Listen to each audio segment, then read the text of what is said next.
Hello दोस्तों, नमस्कार। Stock market share YouTube channel में आपका स्वागत है। अभी हम बात करने वाले हैं इसमें ward wizard innovation limited company की, क्योंकि इसके संदर्भ में अभी हाल ही में जो एजीएम की मीटिंग हुई है उसमें कुछ बहुत बड़े-बड़े फैसले होते हुए दिखाई दिए हैं। तो उसे हम इस वीडियो में देखने की कोशिश करेंगे कि आखिर कौन से एजीएम की जो मीटिंग हुई है उसमें कौन-कौन से फैसले हुए हैं, क्या उस पे मुहर लगता हुआ दिखाई दिया है या नहीं। इसके अलावा और भी अगर कोई न्यूज़ निकल के सामने आई होगी तो उसे भी हम इस वीडियो में पूरा डिटेल से देखने वाले हैं। साथ ही साथ ये जो कंपनी है उसमें जो अक्टूबर मंथ का जो इसका टारगेट दिया जा रहा है और उसको भी हम इस वीडियो में पूरा डिटेल से देखेंगे और जानने की कोशिश करेंगे कि क्या ये जो कंपनी है वो अक्टूबर मंथ का जो टारगेट है उसे हिट करते हुए दिखाई दे सकती है या नहीं। साथ ही साथ चूंकि आप जानते हैं जो Q2 का रिजल्ट का सीजन है वो भी शुरू होता हुआ दिखाई दे रहा है, तो ये भी हम इसमें देखने की कोशिश करेंगे कि क्या ये जो कंपनी है अपने Q2 के रिजल्ट में अच्छा खासा परफॉर्मेंस दिखा सकती है या नहीं। तो चलिए दोस्तों, बिना किसी देरी के वीडियो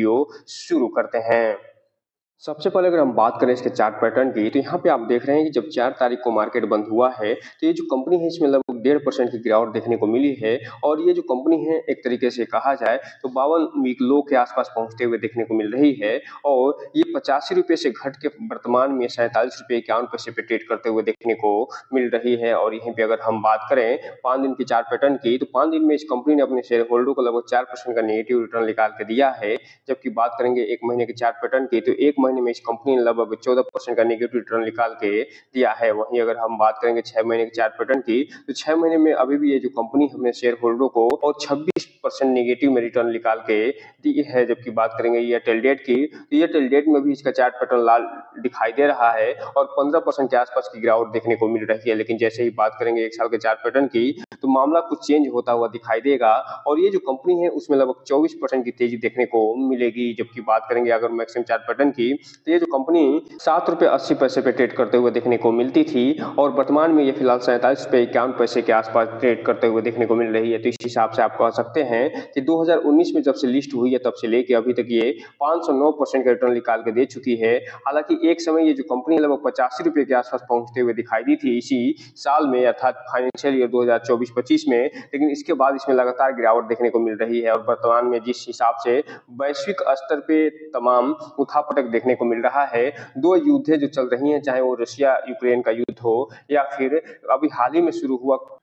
इजराइल और ईरान के बीच जो युद्ध चल रहा है, उसके कारण ये जो व्हीकल्स गाड़ियां हैं, खासतौर से ईवी व्हीकल्स गाड़ियां, उस पर भी असर देखने को मिल रहा है क्योंकि मिडिल ईस्ट पूरा इससे प्रभावित तो होता हुआ देखने को मिलने वाला है। और चूंकि आप जानते हैं कि जो वार्ड विजार्ड इनोवेशन है वो अभी हाल ही में यूएई में भी कुछ समझौते करते हुए दिखाई दिया है, जिसपे इसका प्रभाव पड़ता हुआ देखने को मिलेगा। इसके अलावा जो ये युद्ध चल रहे हैं उस पे इसकी सेलिंग पे भी अच्छा खासा प्रभाव देखने को मिलने वाला है। तो इस हिसाब से आप कह सकते हैं कि ये जो कंपनी है इस पे नजर बना के जरूर रखिएगा, क्योंकि ये जो कंपनी है आने वाले समय में अगर जैसे ही मार्केट रिकवरी की तरफ जाएगा ये कंपनी भी अच्छी खासी तेजी दिखाते हुए नजर आ सकती है। क्योंकि ये जो कंपनी है वो फिलहाल फ्यूचर बेस्ड टेक्नोलॉजी के साथ साथ फ्यूचर बेस्ड जो गाड़ियां हैं उस पर काम करते हुए देखने को मिलती है।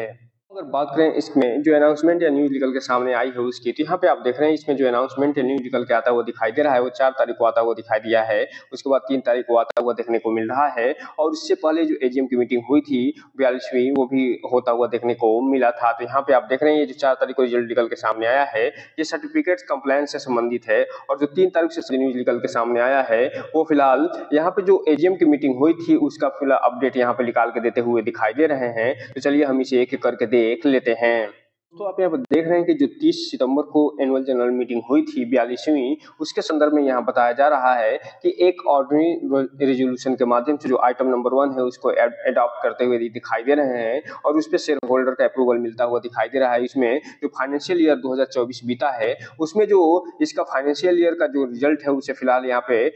प्राप्त करते हुए दिखाई दे रहे हैं। इसके अलावा आइटम नंबर 2 को भी ये फिलहाल अप्रूवल मिलता हुआ दिखाई दे रहा है और ये भी अप्रूवल जो है ऑर्डिनरी रेजोल्यूशन के माध्यम से मिला है, जिसमें ये जो कंपनी है प्रति शेयर लगभग 15 पैसे का फिलहाल डिविडेंड अनाउंस करते हुए दिखाई दी थी और यहाँ पे जैसे ही अप्रूवल मिला है अब आपके खाते में ये 15 पैसे के आसपास का जो ये डिविडेंड है वो भी आता हुआ दिखाई देगा। इसके अलावा जो आइटम नंबर 3 है इसमें री अपॉइंटमेंट किया गया है श्रीमती जो शीतला मंदिर बैलेरियो है उसको फिलहाल non executive executive non independent director के पद पे, और ये भी ऑर्डिनरी रेजोल्यूशन के माध्यम से इन्हें अप्रूवल मिलता हुआ दिखाई दे रहा है। इसके अलावा एक और अपॉइंटमेंट किया गया है और ये है जो एसोसिएट्स चार्टर्ड अकाउंटेंट के पद पे मिसेज वीसी एंड एसोसिएट्स को फिलहाल चार्टर्ड अकाउंट के जो है पद पे रिपॉइंटमेंट किया गया है। इसके अलावा यहाँ पे आगे बता रहे हैं कि अपनी जो बारोइंग क्षमता है उसको फिलहाल ये बढ़ाते हुए नजर आ रहे हैं और वो भी रिजोल्यूशन के माध्यम से, और इसके अलावा अप्रूवल यहाँ पे देते हुए दिखाई दे रहे हैं और चार्ज प्रॉपर्टीज के संदर्भ में कुछ अप्रूवल ये दिखाई देते हुए नजर आ रहे हैं। इसके अलावा अगर और भी लोन इन्हें चाहिए उसको भी यहाँ पे अप्रूवल मिलता हुआ दिखाई दे रहा है। अर्थात आने वाले समय में आप देखेंगे कि ये जो कंपनी है और लोन उठाते हुए दिखाई दे सकती है। इसके अलावा यहाँ पे आप देख रहे हैं कि जो अप्रूवल ये भी मिलता हुआ दिखाई दिया है कि जो मटेरियल रिलेटेड जो पार्टी ट्रांजेक्शन है वो भी इसमें आगे आता हुआ देखने को मिल सकता है। इसके अलावा adaptation of new set of the article of association of the company, अर्थात कुछ और भी इसमें ऐसे निर्णय होते हुए दिखाई दे रहे हैं जो कि आने वाले समय में इस कंपनी पे अच्छा खासा प्रभाव डाल सकते हैं। तो कुल मिलाकर ये कहा जा सकता है कि जो कंपनी है अपने एनुअल जनरल मीटिंग जो 42वीं करते हुए दिखाई दी है 30 सितंबर को, उसमें टोटल 10 आइटमों पर चर्चा होते हुए दिखाई दे रही है और कुछ ऑर्डिनरी रेजोल्यूशन के माध्यम से इस पे वोटिंग होते हुए दिखने को मिली है और कुछ स्पेशल रेजोल्यूशन के माध्यम से, और सभी के सभी लगभग अप्रूव होते हुए दिखाई दे रहे हैं 99.99% के वोटिंग से।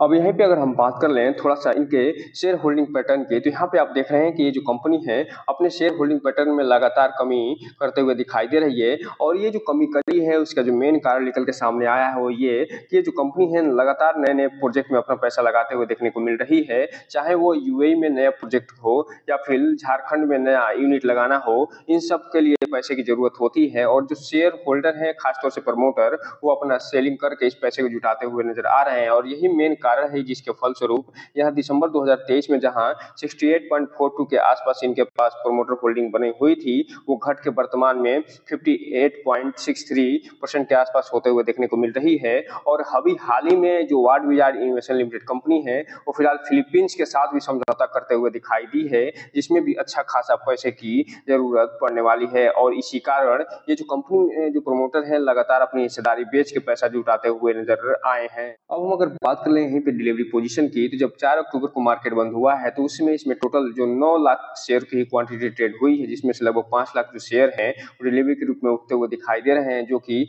लगभग 52 से 53% के आसपास होते हैं, जो ये बता रहे हैं कि भले ही मार्केट में लगातार ऐसी गिरावट देखने को मिल रही है, लगातार उठापटक देखने को मिल रही है, लेकिन उसके बावजूद भी जो इन्वेस्टर है वो अच्छा खासा माल उठा रहे हैं। हालांकि जो ट्रेडर है वो भी इसमें अच्छी खासी प्रॉफिट बुक करके निकलते हुए दिखाई दे रहे हैं। इसलिए जो भी रिटेल इन्वेस्टर है उनसे एक चीज कहना चाहेंगे कि इस कंपनी में कोई भी इन्वेस्टमेंट करना हो तो अपने वित्तीय सलाहकार से संपर्क जरूर करिए और जब भी इसमें इन्वेस्टमेंट करिए तो इस कंपनी के बारे में फुल एनालिसिस करने के बाद ही कोई भी इन्वेस्टमेंट करने का प्रयास करिए ताकि आपका पैसा और निवेश दोनों सुरक्षित रहे और साथ में आपका भविष्य भी। हम अगर बात करें अगले 15 दिन के टारगेट की, तो यहाँ पे आप देख रहे हैं कि ये जो कंपनी है जब 7 तारीख को मार्केट इसका ओपन होगा, अर्थात बीच में सैटरडे और संडे पड़ने के कारण 7 तारीख को जब अगला मार्केट ओपन होगा सोमवार को, तो उस समय इस कंपनी का जो प्राइस है वो फिलहाल 47.5 के आसपास देखने को मिल सकता है, जिसमें ये मिनिमम जो प्राइस है वो 47 रुपए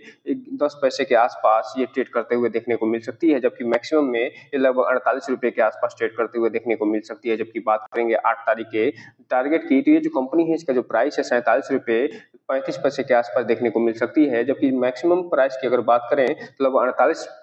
रुपए के आसपास ये देखने को मिल सकती है। जबकि बात करें मिनिमम प्राइस की तो लगभग 47 रुपए के आसपास ये देखने को मिल सकती है। जबकि वहीं अगर हम बात करें इसमें 9 तारीख के टारगेट की, तो ये जो कंपनी इसका जो प्राइस है वो फिलहाल 46 से 47 रुपए के बीच में देखने को मिल रहा है, जो कि इसका जो मिनिमम प्राइस है वो फिलहाल 46.5 रुपए का है और जो मैक्सिमम प्राइस है लगभग 47 रुपए के आसपास होता हुआ देखने को मिल रहा है। जबकि बात करेंगे अगर हम 10 तारीख के टारगेट की, तो ये जो कंपनी है फिलहाल इसका जो प्राइस देखने को आपको मिल सकता है वो 47 रुपए के आसपास देखने को मिल सकता है, जबकि ये जो कंपनी है वो फिलहाल 46 रुपए से लेके और 47 रुपए के बीच में ट्रेड करते हुए देखने को मिल सकती है। जबकि बात करेंगे 11 तारीख के टारगेट की, तो ये जो कंपनी है वो ₹47 के आसपास प्राइस इसको देखने को मिल सकता है। जबकि इसका मैक्सिमम प्राइस और मिनिमम प्राइस की अगर हम बात करें तो ये मिनिमम में लगभग ₹47 के आसपास और मैक्सिमम में ₹47.5 के आसपास ये जाते हुए देखने को मिल सकती है। जबकि बात करेंगे 14 तारीख के ये टारगेट की, तो इसका जो प्राइस है फिलहाल 46 से ₹46.5 के आसपास देखने को मिल सकता है। जबकि मैक्सिमम जो प्राइस है वो फिलहाल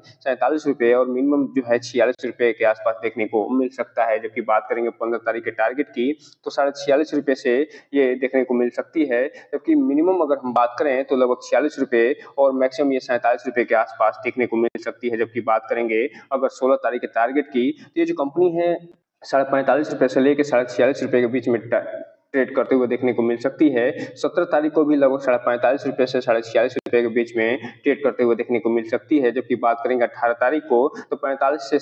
₹46 से लेके लगभग ₹46.5 के बीच में ट्रेड करते हुए देखने को मिल सकती है। तो इस हिसाब से आप कह सकते हैं कि ये जो कंपनी है वो ₹50 से नीचे ही आपको 15 दिनों में दिखाई देने वाली है। हालाँकि ये जो कंपनी है वो ₹45 से लेके और ₹50 के बीच में रेंगते हुए दिखाई देगी। अगर कोई न्यूज़ निकल के सामने आ गई तो ये सभी के सभी जो टारगेट हैं वो टूटते हुए दिखाई दे सकते हैं। इसके अलावा अगर वैश्विक मार्केट में जो हलचल देखने को मिल रही है और ईरान के साथ-साथ जो यूक्रेन और रशिया का जो युद्ध चल रहा है और ईरान और इजराइल का जो युद्ध चल रहा है, अगर इसमें विराम लग गया तो हो सकता है कि जो मार्केट भी अच्छा खासा ग्रोथ करते हुए दिखाई दे जाए, जिसके फलस्वरूप इस कंपनी में भी अच्छी खासी तेजी देखने को मिल सकती है अगले 15 दिनों में। इसलिए इस कंपनी पे नजर बना के रखिए और ये देखने का प्रयास करिए कि ये जो कंपनी है वो कैसा परफॉर्मेंस करके निकाल के देते हुए नजर आती है। तो दोस्तों ये रहा आज का वीडियो। चैनल को लाइक और सब्सक्राइब करें और बेल आइकन क्लिक करना तो बिल्कुल न भूलें, ताकि नए वीडियो के जो अपडेट्स आपको ऐसे समय समय पे मिलता रहे। जय हिंद दोस्तों।